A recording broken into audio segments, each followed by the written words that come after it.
Welcome to SR media. Godavari నది జిల్లాలను పునర్పంపిణీ చేసేలా కేంద్ర ప్రభుత్వం కుట్రపూరిత చర్యలు తీసుకుంటుందని తీవ్ర స్థాయిలో మండిపడ్డారు అనంతపురం రైతు సంఘ నాయకులు.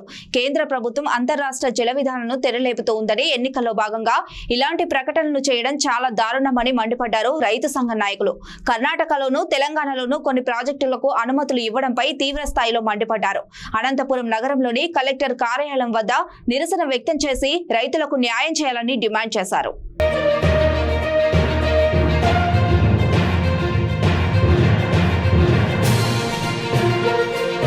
గోదావరి నదీ జలాలను పునః పంపిణీ చేయాలనేసి కేంద్ర ప్రభుత్వం కుట్రపూరితంగా వ్యవహరిస్తా ఉంది. గతంలో కూడా మనం చూసినాం. ఎందుకంటే వాళ్ళ కర్ణాటక ఎన్నికలు, అదేవిధంగా మన తెలంగాణ ఎన్నికలు దృష్టిలో పెట్టుకుని అక్రమ ప్రాజెక్టు తెరలేపడం జరిగింది. 1954 సంవత్సరము అంతర్రాష్ట్ర జల వివాదాలకు సంబంధించి, అదేవిధంగా 2014 ఉమ్మడి ఆంధ్రప్రదేశ్ విభజించిన సందర్భంగా వచ్చినటువంటి దానికి విరుద్ధంగా ఈరోజు మొత్తం అంతా కూడా కేంద్ర ప్రభుత్వము ఇవాళ మొత్తం అంతా కూడా కొత్త వివాదానికి తెరలేపుతా ఉంది. ఒక పక్క తెలంగాణలో పాలమూరు, రంగారెడ్డి, దిండి ప్రాజెక్టులను అక్రమంగా ఒకవైపు నిర్మించడానికి అనుమతి ఇచ్చింది. అదేవిధంగా కర్ణాటక ఎన్నికలకు సంబంధించి అప్పర్ భద్ర ప్రాజెక్టు నిర్మాణానికి జాతీయ హోదా కూడా ప్రకటించడం జరిగింది. దీని ద్వారా మొత్తం అంతా కూడా ఆంధ్రప్రదేశ్ కి తీవ్రమైనటువంటి అన్యాయం జరుగుతా ఉంది. మరి ఇవాళ 2014లో ఏదైతే ఇవాళ కేంద్ర జల మండలి అప్పుడైతే మనకి ఇచ్చిందో దానికి విరుద్ధంగా ఈరోజు మళ్ళీ పునః పంపిణీ చేయాలనేసి ఒక కమిషన్ వేయడం జరిగింది. ఆ కమిషన్ కి సంబంధించి రాష్ట్ర ప్రభుత్వానికి, గతంలో వైఎస్ఆర్ ప్రభుత్వానికి కూడా 2 దఫాలుగా నోటీస్ ఇవ్వడం జరిగింది.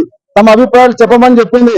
కానీ ఆనాటి జగన్మోహన్ ప్రభుత్వము ఆ యొక్క వాదనలకి ఏమాత్రం కూడా పోవడం లేదు.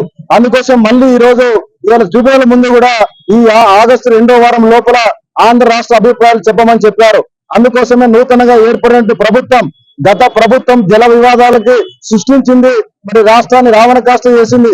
కానీ ఈ ప్రభుత్వం అయినా సరే ఇవాళ జల వివాదాలకు పోనీయకుండా వెంటనే ఈ రాష్ట్రంలో ఉన్నటువంటి అన్ని రాజకీయ పార్టీలను, రైతు సంఘాలను, సాగునీటి నిపుణులందరూ కూడా అఖిలపక్ష సమావేశాన్ని ఏర్పాటు చేసి ఆంధ్ర రాష్ట్రానికి ఏం కావాలి, ఆంధ్ర రాష్ట్ర నీటి ప్రయోజనాలు కాపాడడం కోసం వాళ్ళ సలహాలు, సూచనలు తీసుకొని ఇవాళ ట్రిబ్యునల్ ముందుకు పోవాలనేసి ఈరోజు ఆంధ్రప్రదేశ్ రైతు సంఘంగా అన్ని జిల్లా కలెక్టర్ కార్యాలయం దగ్గర ఆందోళన కార్యక్రమం నిర్వహిస్తా ఉన్నాం.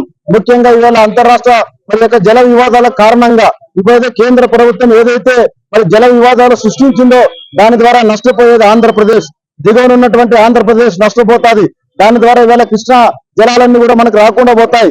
దాని ద్వారా ఇవాళ శ్రీశైలం ద్వారా ఇవాళ కరువు ప్రాంతమైన అనంతపురానికి రావాల్సినటువంటి నీవా నీళ్లు కూడా రాకపోవడానికి ప్రమాదం ఏర్పడతా ఉంది. ఇప్పటికే రాయలసీమ ఎడారిపోతా ఉంది.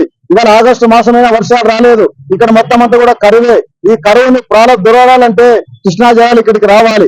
ఆ కృష్ణా జలాలు రానియకుండా ఇవాళ ఒక పక్క కర్ణాటక ప్రభుత్వం, మరో పక్క తెలంగాణ ప్రభుత్వం, మరో పక్క ఈ 2 రాష్ట్రాల మధ్య కేంద్ర ప్రభుత్వం ఆంధ్ర రాష్ట్రానికి అన్యాయం చేయడానికి ప్రయత్నం చేస్తా ఉంది. అందుకోసం ఇవాళ చంద్రబాబు నాయుడు గారు మేము కోరుతా ఉన్నాం, ఇవాళ నువ్వు ఎన్డీఏలో భాగస్వామిగా ఉన్నావు, నీ మీద ప్రభుత్వం ఆధారపడి ఉంది. తప్పకుండా మన రాష్ట్ర ప్రయోజనాల ఆకాంక్ష మేరకు ఇవాళ మొత్తం యొక్క జలాల్ని నష్టపోకుండా ఇటు కృష్ణా నీటి కావచ్చు, అటు గోదావరి నీటి కావచ్చు, ఈ పునః పంపిణీ పైన తమ వాదనలు బలంగా వినిపించి ఈ రాష్ట్రానికి న్యాయం చేయాలని కొత్త ప్రభుత్వాన్ని డిమాండ్ చేస్తూ ఈరోజు ఈ ఆందోళన కార్యక్రమాన్ని నిర్వహిస్తా ఉన్నాం.